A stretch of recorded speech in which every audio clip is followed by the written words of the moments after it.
এরপর প্রশ্ন হলো, মেডিকেল ক্যাম্পাসে অনেক স্টাডি পার্টনার দেখা যায়, ছেলে মেয়ে।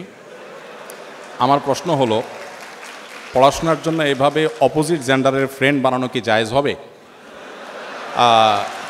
দেখুন, আপনারা তো খুশি হওয়ার কারণ কি আমি বুঝলাম না। আচ্ছা যাক, দেখুন বিষয়টা হলো, আমার কথা নয়, আপনারা আমার চেয়ে ভালো জানেন, একজন পণ্ডিত বিজ্ঞানীর কথা, একজন ছেলে এবং একজন প্রাপ্তবয়স্ক ছেলে প্রাপ্তবয়স্ক মেয়ে কখনো বন্ধু হতে পারে না।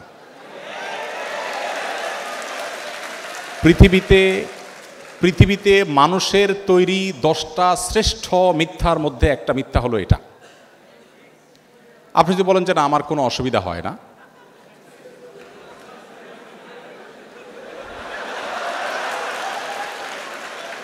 যদি আপনি মনে করেন যে না আমার কোনো সমস্যা হয় না, আমার মনে তো খারাপ চিন্তা আসে না, বাজে চিন্তা আসে না, তাহলে আপনি মেডিকেল স্টুডেন্ট হওয়া সত্ত্বেও আপনার ডাক্তারের কাছে যাওয়া উচিত, অথবা আপনি আপনার কথায় অসত্যবাদী, দুইটার একটা। দেখুন,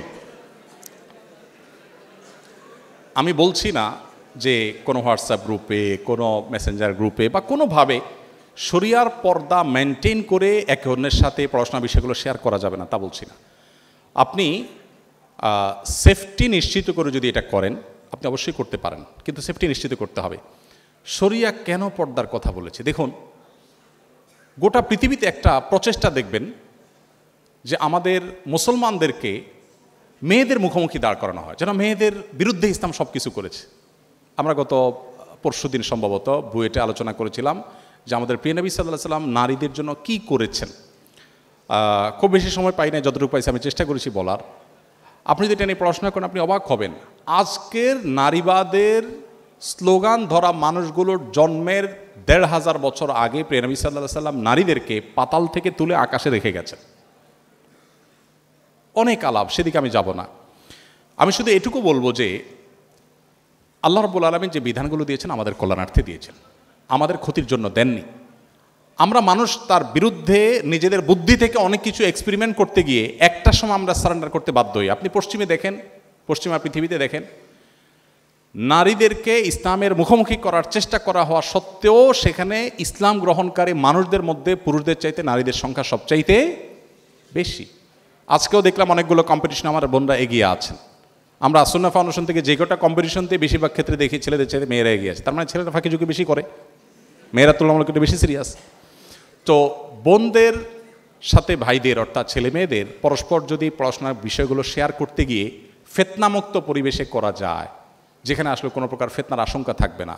হতে পারে সেখানে অনেকে আছেন, একান্তে একজন নাই, শুধুমাত্র একজন এবং একজন যদি হয়, অর্থাৎ একজন ছেলে একজন মেয়ে, তখন অন্টন আলাপ করতে করতে সেখানে নানাবিধ ফিতনার দিকে চলে যায়, নানাবিধ শয়তান মনের ভিতরে ওয়াসওয়াসা নিয়ে আসে। দিন শেষে আমরা মানুষ।